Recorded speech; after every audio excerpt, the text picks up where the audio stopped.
Hello, जय हिंद, नमस्कार दोस्तों। स्वागत है आपका अपने YouTube channel Rajasthani quality classes पर। दोस्तों, दिल्ली पुलिस 2023 की तैयारी करने वाले सभी साथियों एक बार ध्यान दीजिए।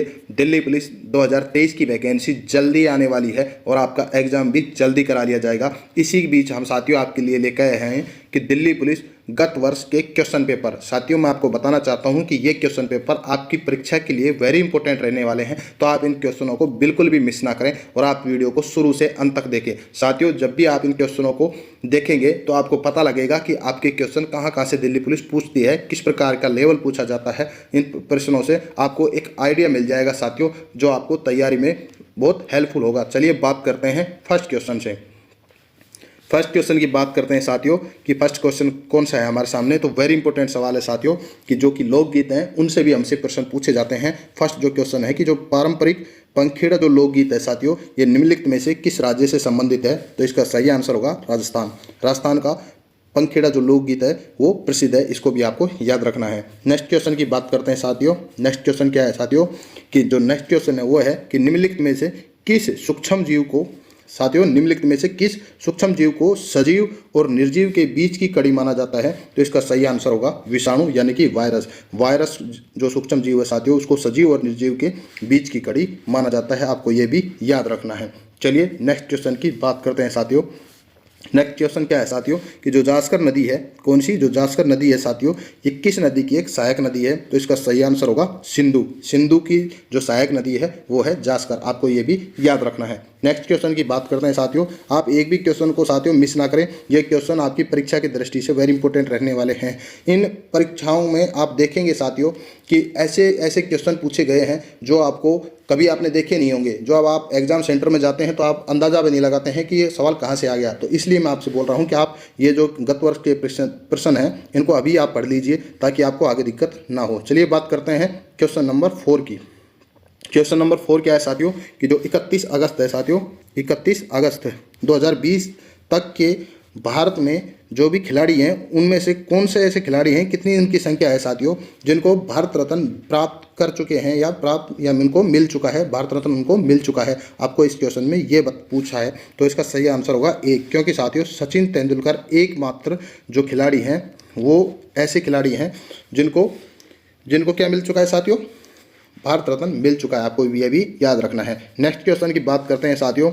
नेक्स्ट क्वेश्चन क्या है कि जो प्रसिद्ध चित्रकार है साथियों, कौन जो प्रसिद्ध चित्रकार है ईरान का अबद अस समद, ये किसके निमंत्रण पर भारत आया था। तो इसका सही आंसर होगा हुमायूं। साथियों हुमायूं के निमंत्रण पर ही ईरान का अबद अस समद जो चित्रकार था साथियों, ये भारत आया था। इसने भारत की यात्रा की थी। इसको भी आपको याद रखना है। नेक्स्ट क्वेश्चन की बात करते हैं साथियों कि साथियों केंद्रीय बजट 2020 में घोषित नई आयकर व्यवस्था के अनुसार 25 से 27.5 लाख के बीच कर योग्य आप हेतु कर की दर घटाकर निम्नलिखित में से कितनी कर दी गई है। तो साथियों कर दी गई थी 10%। ये भी आपको याद रखना है। नेक्स्ट क्वेश्चन की बात करते हैं साथियों कि जो टेनिस का खिलाड़ी है अलेक्जेंडर, साथियों कौन, अलेक्जेंडर ज़वेरेव, ये किस देश का प्रतिनिधित्व करता है। तो साथियों इसका सही आंसर हो जाएगा जर्मनी। जर्मनी का ही कौन है साथियों, एक टेनिस खिलाड़ी है अलेक्जेंडर ज़वेरेव। इसको भी आपको याद रखना है। नेक्स्ट क्वेश्चन की बात करते हैं साथियों। साथियों मैं फटाफट एक एक सवाल करवा रहा हूं ताकि वीडियो ज़्यादा लंबा ना हो और आपका टाइम बर्बाद ना हो, इसलिए हम जल्दी जल्दी एक एक सवाल को करने वाले हैं। चलिए देखिए नेक्स्ट क्वेश्चन है कि अशोक के साम्राज्य में निम्नलिखित में से किस भाग में उनके शिलालेख खरोष्टी लिपि में लिखे गए थे। तो इसका सही आंसर होगा उत्तर पश्चिम भाग में जो शिलालेख मिले हैं साथियों उनमें कौन सी लिपि का उपयोग किया गया है, खरोष्टी लिपि का उपयोग किया गया है। ये भी आपको याद रखना है। चलिए नेक्स्ट क्वेश्चन की बात करते हैं। नेक्स्ट क्वेश्चन क्या है साथियों कि रो हिस्ट्री ऑफ इंडियाज कोवाट ऑपरेशन, कौन सी बुक है साथियों, एक बुक है रो हिस्ट्री ऑफ इंडियाज कोवाट ऑपरेशन नामक पुस्तक के लेखक निम्नलिखित में से कौन है। तो इसका सही आंसर होगा साथियों यतीश यादव। कौन थे साथियों, यतीश यादव, जिनके द्वारा रो हिस्ट्री ऑफ इंडियाज कोवाट ऑपरेशन नामक बुक लिखी गई थी। नेक्स्ट क्वेश्चन की बात करते हैं साथियों। नेक्स्ट क्वेश्चन देखिए निम्नलिखित में से किस भारतीय को गणित के क्षेत्र में असाधारण योगदान के लिए जाना जाता है। तो उसका सही आंसर होगा एस रामानुजन। कौन है साथियों, एस रामानुजन, जिनको गणित के क्षेत्र में असाधारण योगदान के लिए जाना जाता है। नेक्स्ट क्वेश्चन की बात करते हैं साथियों कि जो ईंधन के कैलोरी मान का जो मात्रक है निम्नलिखित में से किस रूप में व्यक्त किया जाता है। तो साथियों इसका सही आंसर होगा ऑप्शन ए, जिसका होगा किलो जूल प्रति किलोग्राम। इसका सही आंसर क्या होगा, किलो जूल प्रति किलोग्राम, जो कि ईंधन के कैलोरी मान का मात्रक है साथियों। इसको भी आपको याद रखना है। नेक्स्ट क्वेश्चन की बात करते हैं साथियों। नेक्स्ट क्वेश्चन देखिए कि जो केंद्रीय बजट 2020 है साथियों, उसमें वित्त मंत्री द्वारा व्यक्त पूर्वानुमान के अनुसार निम्नलिखित में से भारतीय किसानों की आय दुगनी हो जाएगी, आपको ये बताना है। तो साथियों इसका सही आंसर होगा ऑप्शन थर्ड 2022 में साथियों। एक मिनट, ये पूरा सवाल देखिए, एक बार दोबारा से पढ़ता हूँ मैं आपके सामने। केंद्रीय बजट 2020 में वित्त मंत्री द्वारा व्यक्त पूर्वानुमान के अनुसार निम्नलिखित में से किस वर्ष तक भारतीय किसानों की आय दुगनी हो जाएगी। इसका एक साथियों इन्होंने लक्ष्य लिया था, तो उसका सही आंसर होगा 2022 तक साथियों किसानों की आय को दोगुना करना भारतीय सरकार का लक्ष्य था। इसका भी ये सवाल आपसे पूछा गया है। नेक्स्ट सवाल की बात करते हैं साथियों कि जो भारतीय संविधान है निम्नलिखित में से किस अनुच्छेद में राज्य को प्रसूति सहायता के लिए प्रावधान निर्मित करने का निर्देश दिया गया है। जिस अनुच्छेद में, तो उस अनुच्छेद का नाम क्या है साथियों, तो उसका अनुच्छेद का नाम होगा अनुच्छेद 42। अनुच्छेद 42 में साथियों राज्य को प्रसूति सहायता के लिए प्रावधान निर्मित करने का क्या दिया गया है, निर्देश दिए गए हैं। यह भी आपको याद रखना है कि ये नीति निर्देशक तत्वों का एक अनुच्छेद है 42, जिसमें से ये सवाल आपको पूछा गया था। नेक्स्ट क्वेश्चन की बात करते हैं साथियों कि जो गौतमीपुत्र सातकर्णी है साथियों, नाम क्या है, गौतमीपुत्र सातकर्णी निम्नलिखित में से किस राजवंश का शासक था। तो इसका सही आंसर होगा सातवाहन। साथियों सातवाहन वंश है, इसका एक शासक था कौन, गौतमीपुत्र सातकर्णी। आपको यह भी याद करना है।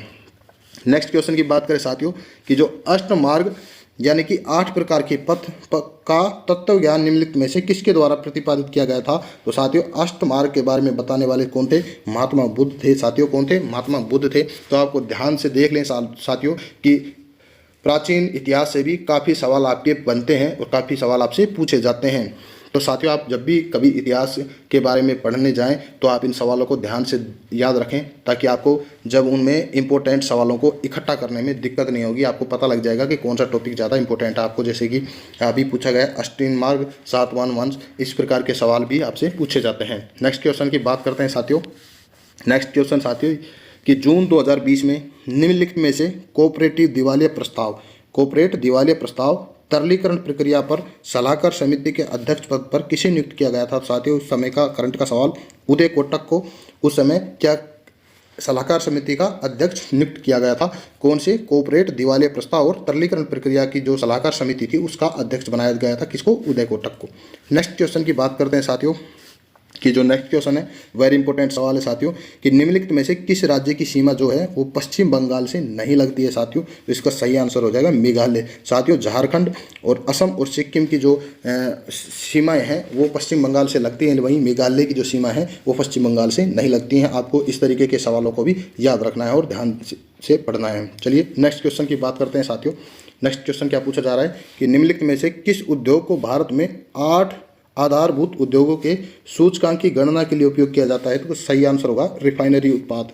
साथियों रिफाइनरी जो उद्योग है उनको आधारभूत उद्योगों के सूचकांक के गणना के रूप में उपयोग लिया जाता है, इसको भी आपको याद रखना है। नेक्स्ट क्वेश्चन की बात करते हैं साथियों कि क्वेश्चन 19 नंबर का जो क्वेश्चन है वो इंपॉर्टेंट सवाल देखिए साथियों। सिद्धार्थ शिरोमणि कौन है साथियों, सिद्धार्थ शिरोमणि नामक प्राचीन ग्रंथ की रचना निम्नलिखित में से किसने की थी। तो साथियों इसका सही आंसर होगा भास्कराचार्य ने सिद्धार्थ शिरोमणि नामक ग्रंथ की रचना की थी। ये भी आपको याद रखना है। नेक्स्ट इंपॉर्टेंट सवाल की बात करते हैं साथियों। आप वीडियो को छोड़ के ना जाएं, आप वीडियो को पूरा देखें और डेली देखें। मैं तो ये डेली की डेली एक पारी का पेपर आपके लिए रोज़ लेकर आता हूँ। आप चैनल को सब्सक्राइब कर लें और बेल आइकन को प्रेस कर लें, ताकि जब भी आपको एक नया वीडियो आए तो आपको नोटिफिकेशन मिल जाए। वहीं दिल्ली पुलिस से जुड़ी हुई न्यू अपडेट का वीडियो भी मैं आपके लिए तुरंत लेके आता हूं साथियों। जैसी भी अपडेट रहती हैं उससे संबंधित मैं एक अपडेट वीडियो आपके सामने पेश करता रहता हूं साथियों। चलिए बात करते हैं क्वेश्चन नंबर 20 की कि जो 20 नंबर का हमारा सवाल है वो क्या है कि साथियों केंद्रीय बजट 2020 के अनुसार निम्नलिखित में से किस कर को समाप्त कर दिया गया है। तो साथियों इसका सही आंसर होगा लाभांश वितरण कर। कौन सा कर है साथियों, लाभांश वितरण कर, जिसको 2020 में समाप्त कर दिया गया था। नेक्स्ट क्वेश्चन देखिए। नेक्स्ट क्वेश्चन है साथियों सवाई जयसिंह ने निम्नलिखित में से किस शहर पर खगोलीय वेधशाला का निर्माण करवाया गया है। तो सवाई जयसिंह द्वारा किस खगोलीय वेधशाला का निर्माण कहाँ पर करवाया गया था। तो साथियों इसका सही आंसर होगा वाराणसी। वाराणसी में सवाई जय सिंह ने एक खगोलीय वेधशाला का निर्माण करवाया था। नेक्स्ट क्वेश्चन की बात करते हैं साथियों।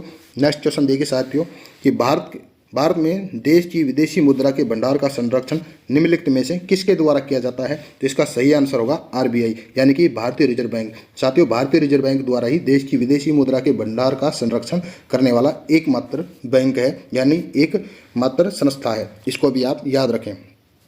नेक्स्ट क्वेश्चन की देखिए साथियों कि जो नेक्स्ट क्वेश्चन है वो क्या है कि धम्मचक्र प्रवर्तन। साथियों, धम्मचक्र प्रवर्तन यानी कि धर्मचक्र परिवर्तन नामक जो बौद्ध आयोजन है निम्नलिखित में से किस स्थान पर किया गया था? तो इसका सही आंसर होगा सारनाथ। सारनाथ में ही धर्मचक्र परिवर्तन किया गया था, बौद्ध धर्म से जो संबंधित है साथियों, इसको भी आपको याद रखना है। नेक्स्ट क्वेश्चन की बात करें साथियों। नेक्स्ट क्वेश्चन क्या है साथियों कि जो नेक्स्ट क्वेश्चन है वो आपके सामने है कि जो सुल्तानगंज है, सुल्तान जो गंज है, ये बिहार के भागलपुर के निकट स्थित है, में खोजी गई जो गौतम बुद्ध की जो प्रतिमा है वो किस काल की प्रतिमा है साथियों? तो आपको बताना है कि जो भागलपुर के निकट सुल्तानगंज में गौतम बुद्ध की जो प्रतिमा खोजी गई है वो किस काल की प्रतिमा है? तो गुप्त काल की प्रतिमा है, आपको ये याद रखना है। नेक्स्ट क्वेश्चन की बात करते हैं स्कोर। भारत के साथ किस देश को शतरंज ओलंपियाड के स्वर्ण पदक का संयुक्त विजेता घोषित किया था? तो वो आंसर होगा साथियों रूस और भारत को ही शतरंज ओलंपियाड के स्वर्ण पदक का संयुक्त विजेता घोषित किया गया था। नेक्स्ट क्वेश्चन देखिए साथियों। नेक्स्ट क्वेश्चन है कि जो अबुल फजल हैं उनके द्वारा लिखा गया अकबरनामा कितनी पुस्तकों में विभाजित है? तो उसका सही आंसर होगा 3। साथियों, अबुल फजल द्वारा लिखा गया अकबरनामा 3 भागों में विभाजित है, यानी कि 3 पुस्तकों में इसको बांटा गया है, आपको ये भी याद रखना है। नेक्स्ट क्वेश्चन की बात करें साथियों कि जो उड़ीसा की सबसे लंबी जो नदी है उसका नाम क्या है? तो वो नदी कौन सी होगी साथी? महानदी। महा जो नदी है साथियों ये उड़ीसा की सबसे लंबी नदी है, ये भी आपको याद रखना है। नेक्स्ट क्वेश्चन की बात करते हैं साथियों कि यूएस ओपन 2020 में भारतीय जो खिलाड़ी हैं रोहन बोपन्ना ने पुरुषों की युगल स्पर्धा के लिए रिक्त स्थान के साथ जोड़ी बनाई। तो साथियों उन्होंने किसके साथ जोड़ी बनाई थी? तो उन्होंने डेनिस के साथ जोड़ी बनाई थी। आपको याद रखना है कि जो रोहन बोपन्ना है और डेनिस, इन्होंने पुरुष जो युगल स्पर्धा थी उसके लिए इनकी एक जोड़ी थी। तो इनका एक जोड़ीदार रोहन बोपन्ना का कौन था? डेनिस था। इसको भी आप याद रखना है यूएस ओपन 2020 में। यूएस ओपन 2022 से संबंधित जितने भी सवाल हैं, 21 से संबंधित जितने भी सवाल हैं, उनको भी आप याद रखिए और याद करने की कोशिश करिए, क्योंकि उनसे सवाल बार बार पूछे जाते हैं। चलिए नेक्स्ट क्वेश्चन की बात करते हैं कि भारतीय संविधान का निम्नलिखित में से कौन सा अनुच्छेद है जो सैन्य या अकादमिक वैशिष्ट को छोड़कर भारतीय राज्य द्वारा कोई उपाधि प्रदान किए जाने से निषेधित करता है? तो साथियों इसका आंसर होगा अनुच्छेद 18। अनुच्छेद जो 18 है साथियों, इसमें उल्लेखित है कि कोई भी उपाधि धारण नहीं करेगा या भारत या राज्य किसी को भी उपाधि प्रदान नहीं करेगा। इसमें साथियों जो सैन्य या फिर शिक्षा से जुड़े हुए जो संस्थान हैं उनको छोड़कर कोई भी उपाधि प्रदान नहीं की जाएगी, यानी कि डॉक्टर वगैरह जो कि उपाधि प्रदान की जाती है साथियों, ये किससे संबंधित है? डॉक्टर, कैप्टन, कप्तान साथियों, ब्रिगेडियर, ये संबंधित हैं सेना से और शिक्षा से संबंधित है साथियों। वही बात करें जैसे कि किसी को सुल्तान नहीं बोला जाएगा, किसी को महाराजा नहीं कहा जाएगा, ऐसे की कोई उपाधियों का अंत किया गया है किस अनुच्छेद के तहत? 18 के तहत। तो आपका आंसर क्या होगा? ऑप्शन नंबर 4 इसका सही आंसर हो जाएगा। नेक्स्ट क्वेश्चन की बात करते हैं साथियों कि जो बहुगुणित होकर बड़ी संख्याओं में कोशिका निर्मित करने वाली विशिष्ट कोशिकाओं द्वारा निम्नलिखित में से किस प्रकार का प्रजनन किया जाता है? तो इसका सही आंसर क्या होगा साथियों?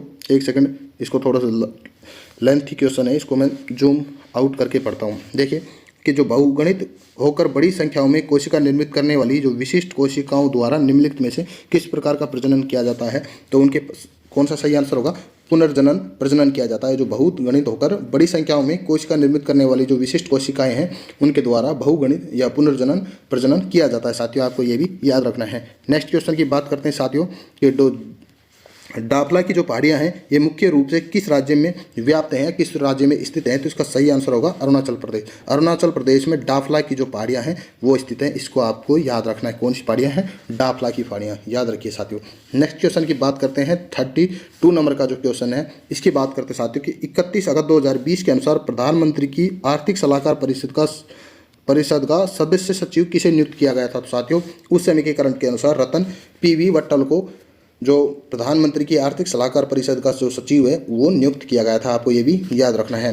नेक्स्ट क्वेश्चन की बात करते हैं साथियों कि जो अर्जुन पुरस्कार 2020 से सम्मानित अतानु दास हैं जो साथियों निम्नलिखित में से किस खेल की एक पेशेवर खिलाड़ी है? तो उनका तीरंदाजी से संबंध है साथियों। कौन? अतानु दास, इसको भी आप याद रखिए। नेक्स्ट क्वेश्चन की बात करते हैं साथियों। नेक्स्ट क्वेश्चन क्या है?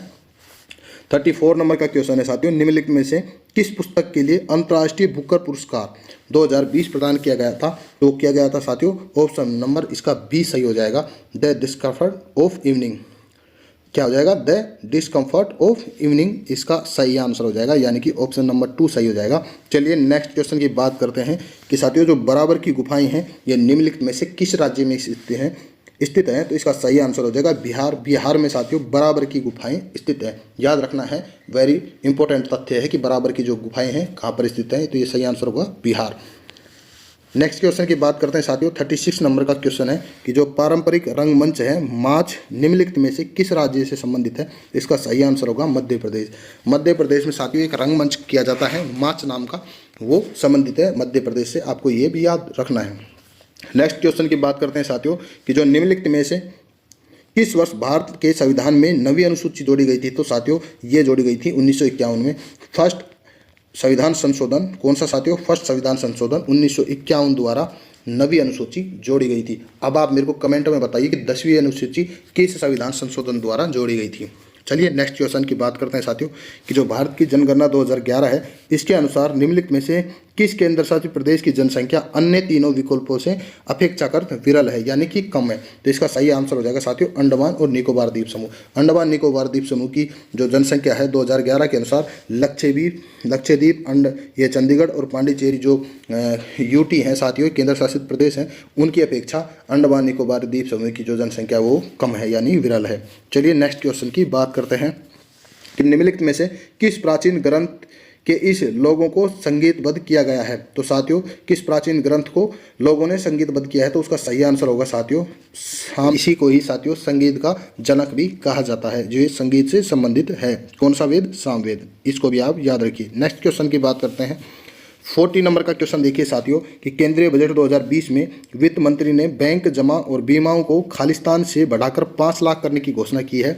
तो साथियों इसका सही आंसर हो जाएगा 1 लाख की जो वित्त मंत्री हैं उन्होंने 2020 के जो बजट था उसमें बैंक जमा जो बीमा थे उसको 1 लाख से बढ़ाकर 5 लाख करने की घोषणा की थी। इस प्रकार के सवालों को भी आपको ध्यान रखना है साथियों। केंद्रीय बजट 2022 भी जारी हो चुका है, उससे संबंधित सवालों को भी हम अपने वीडियो में आगे बात करेंगे कि एक वीडियो आपके लिए बना देंगे उससे संबंधित सवालों के बारे में भी। चलिए नेक्स्ट क्वेश्चन की बात करते हैं साथियों, 41 नंबर का क्वेश्चन देखिए, भारत के संविधान में निम्नलिखित में से कौन सा अनुच्छेद है जो अल्पसंख्यकों द्वारा शिक्षा संस्थानों की स्थापना और प्रशासन करने का अधिकार निर्दिष्ट करता है या उनको प्रदान करता है? तो इसका सही आंसर होगा साथियों अनुच्छेद 30। साथियों 29 और 30 जो अनुच्छेद हैं साथियों वो अल्पसंख्यकों के लिए बनाए गए हैं, जिसमें अल्पसंख्यक अपने शिक्षा संस्थानों की स्थापना कर सकते हैं, अपने धार्मिक को संस्थानों को भी बढ़ावा दे सकते हैं, अपने धर्म को भी बढ़ावा दे सकते हैं। इससे संबंधित जो अनुच्छेद हैं वो 29 और 30 हैं, तो जिसमें अल्पसंख्यकों द्वारा शिक्षा संस्थानों का स्थापना और प्रशासन का